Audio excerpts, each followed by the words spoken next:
Question number 1 பாருங்க. Question number 1 block diagram கொடுத்து transfer function கேட்டாங்கன்னா எப்படி சால்வ் பண்ணுறதுங்கிறத பற்றி பார்க்கலாம். ஓகே, ஃபஸ்ட்டு வந்து கொடுக்கப்பட்டிருக்கிற பிளாக் டயக்ராமை வந்து நம்ம எஸ்எஃப்ஜியாக கன்வெர்ட் பண்ணணும். கைஸ், நான் வந்து பார்த்தீங்கன்னா எப்போதுமே பிளாக் டயக்ராம் கொடுத்தாங்கன்னா அதை ரிடக்ஷன் பண்ணுறது அதெல்லாம் சரிப்பட்டு வராது. பிளாக் டயக்ராமை எஸ்எஃப்ஜியாக மாற்றுங்க. எஸ்எஃப்ஜியாக மாற்றினதுக்கப்புறம் ட்ரான்ஸ்ஃபர் ஃபங்க்ஷன் போடுங்க, ஆன்சர் ஃபைண்ட் பண்ணுங்கள், முடிஞ்சு போச்சு, அவ்வளோதான். எஸ், பாருங்கள், ஃபஸ்ட் என்ன பண்ணணும், ஃபஸ்ட்டு 1, இங்கே வந்து பார்த்தீங்கன்னா 2, அப்புறம் 3, 4, 5. ஓகே, ஃபஸ்ட் நம்ம பண்ண வேண்டியது எஸ்எஃப்ஜி. ஸோ கொடுக்கப்பட்ட பிளாக் டயக்ராம் எஸ்எஃப்ஜியாக மாற்றலாம். S, R of S,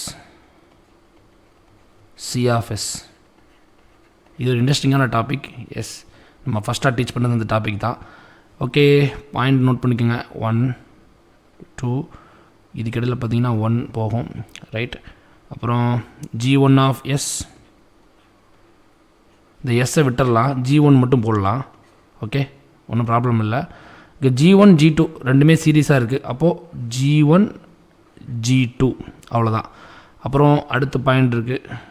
S, இது 1, இது 2, இது 3. எஸ், அப்புறம் பாருங்கள் 3ல் இருந்து 2க்கு போகுது, கரெக்டுங்களா? 3ல் இருந்து 2க்கு போகுது. மைனஸ், இங்கே பாருங்கள், கவனமாக பாருங்கள், இங்கே மைனஸ் இருக்குது. So 1, so -1, right. அப்புறம் அடுத்து பார்த்தீங்கன்னா 4.4, தென் G3, அப்புறம் 0.5, அதாவது 5 வச்சுக்கலாம், எல்லாம் ஒரு அசம்ஷன் தான், வேறு ஒன்றும் இல்லை. அப்புறம் 6, ரைட். 1, 6. இது வந்து வைக்கணும்னு அவசியம் கிடையாது, ஒரு சின்ன புரிதலுக்காக நம்ம பண்ணுறோம், ஓகேங்களா?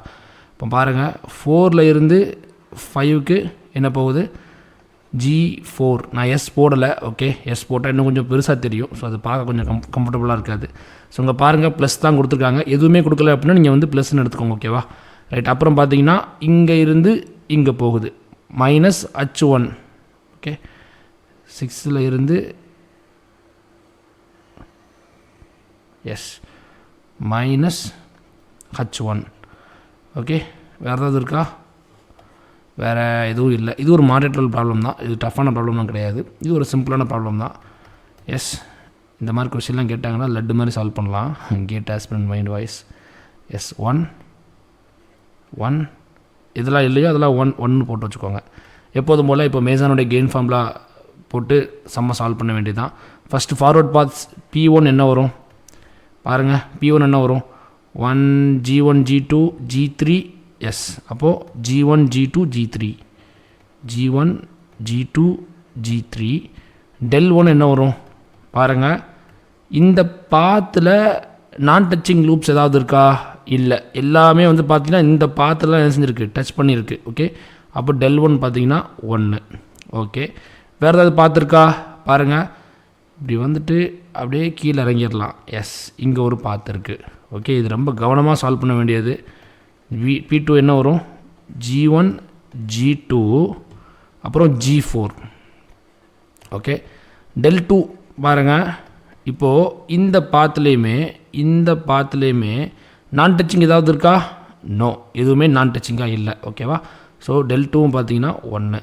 அப்புறம் லூப் தனியாக போட்டுட்டுலாம் பண்ணிகிட்டு இருக்காதிங்க, டேரெக்டாக எப்பவுமே ட்ரான்ஸ்ஃபர் ஃபங்க்ஷனை போட்டு சால்வ் பண்ணுங்கள், அதான் வந்து சரி. ஓகே, P1 del 1 ஃபார்முலா எழுதிக்கிட்டு இருக்காதிங்க, எப்போ பார்த்தாலும் உங்களுக்கு டைம் தான் வேஸ்ட் ஆகும்.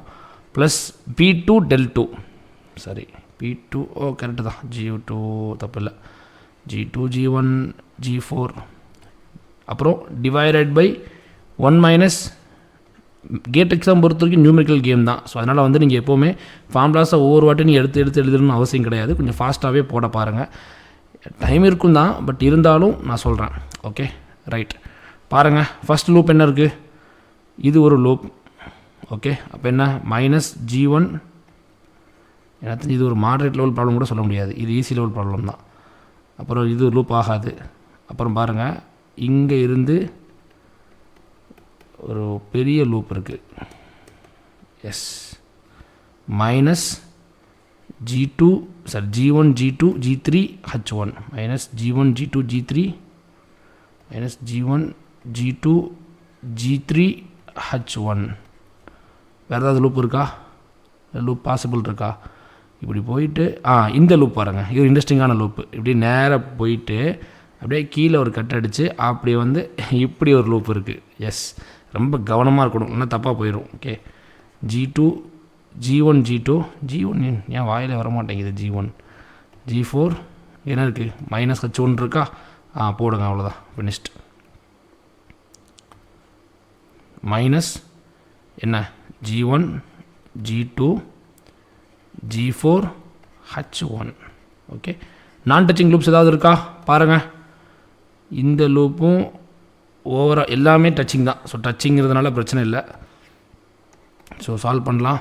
G1 G2 G3 plus G1 G2 G4 divided by 1 plus G1 G2 plus G1 G2 G3 H1 plus G1 G2 G4 H1.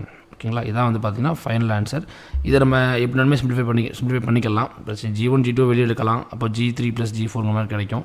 So divided by நம்ம இது வந்து simplification பண்ணிக்கலாம். பட் தேவையில்லை இப்போதைக்கு. இந்த கொஷின் பார்த்தீங்கன்னா ஒரு நியூமெரிக்கல் கொஷின்லாம் நீங்கள் வந்து நினச்சிக்கோங்க, ஒன்றும் ப்ராப்ளம் இல்லை.